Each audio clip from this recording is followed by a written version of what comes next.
Hello, everybody. Mark Gagliardi with OneSource Business Solutions once again. Whiteboard topic for today, succession planning. So let's not worry about any of this right now. What is a succession plan? Why do you need it? Succession planning is basically the blueprint that we develop so that you have an exit strategy moving forward to give you peace of mind. Blueprint, of course, everybody thinks of blueprints as architectural designs, whatever, but when you think about the similarity and how this is applied, you're looking at foundational views, you're looking at all kinds of infrastructure and whatever to make sure you have a correct exit strategy, whether that exit is intentional or if it's not to be perceived at this time. Obviously, things happen in life. So those are the things that you want to do to minimize risk for your business. Your business is something that you work very hard at. It takes years oftentimes to develop. You put a lot of money and financial stress and physical stress into that decision to make that business go. And you want to make sure it's protected. You want to make sure that's a legacy for you. If you have family that works for you, or if you're planning on retiring and just selling it, that's one other thing. If not, this is something you need in place, okay? People have wills, you need a succession plan. And that's where we come in. So let's get into some other stuff here. What are the risks of not having a succession plan?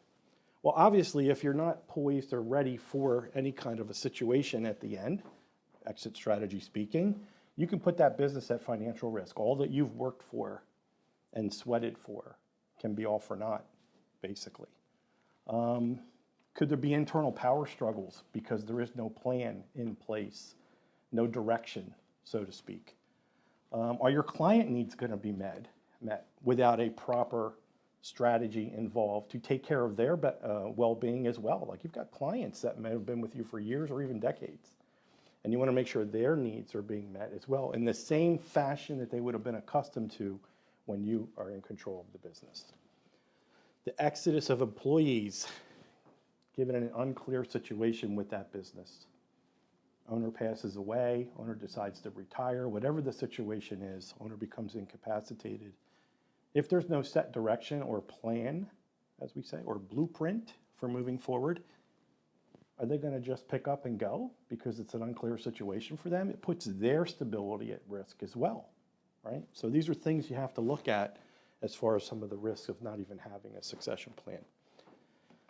These next three topics here all kind of relate to the same type of fundamental understanding of why they're needed: mentally ready, physically ready, financially ready. And they're all going to have to do with the same type of theme, which is you've run your business, you spent your lifeblood in there, you have done things your way, you have accommodated your customers' and clients' needs, you have produced and provided services the way you want to do, the way it fits your needs for your client base.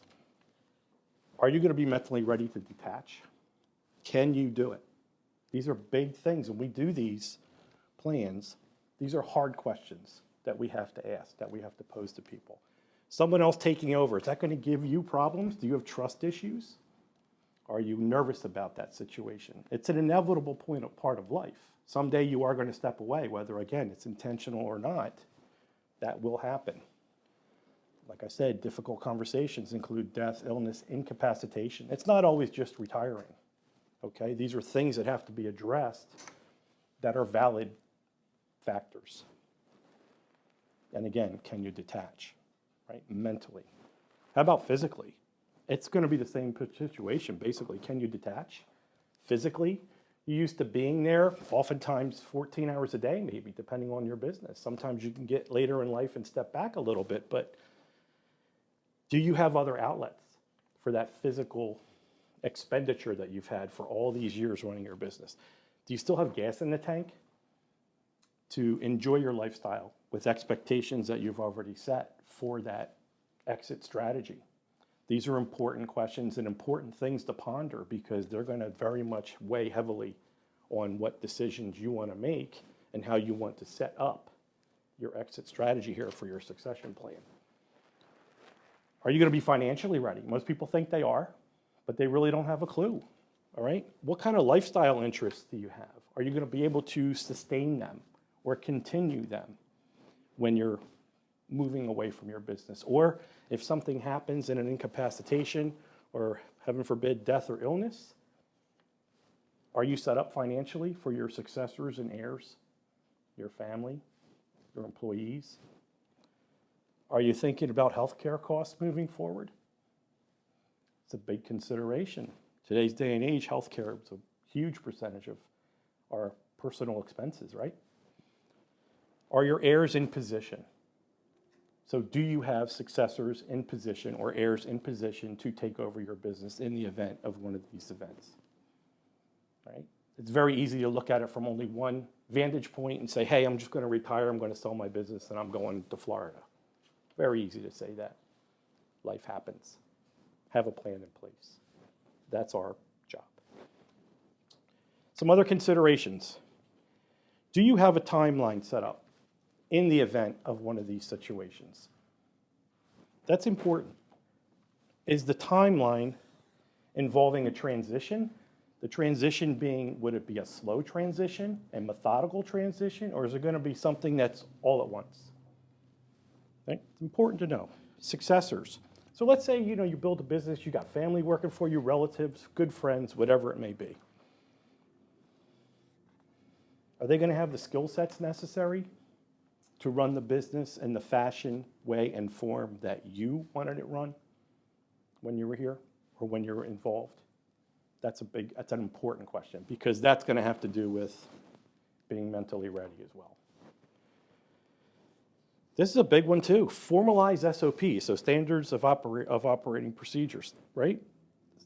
What do you have in place now, or will have to put in place, that will accommodate your business, your clients, your customers, your employees when you're gone? Do you have a formalized employee handbook? Do you have policies, procedures, and protocols in place, in writing, to create that Bible of what happens next or what happens during, right? These are important things to think about. Do you have a proper business valuation?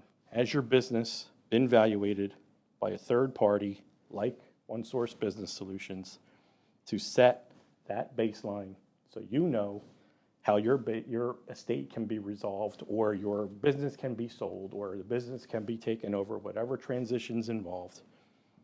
That's got to be in place. That's the benchmark right there. You have to have that to begin with everything. Yeah, you might ask this question, finance, what are you talking about financing? We're not buying anything. Well, guess what? Not all transitions or exit strategies involve just simply selling a business and moving away.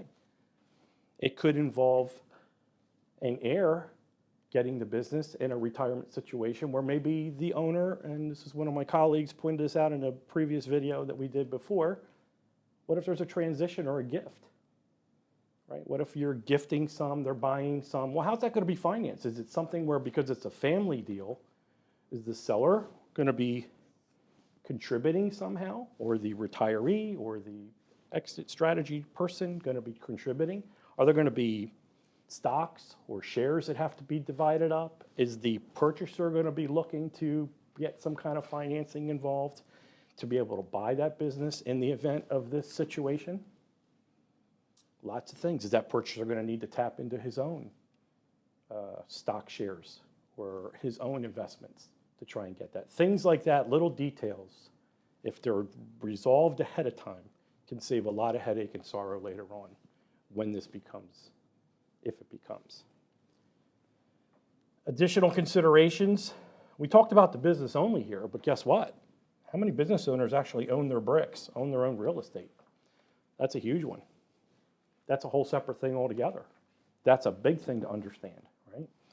Is there going to be any reorganization? You're not there anymore. What happens?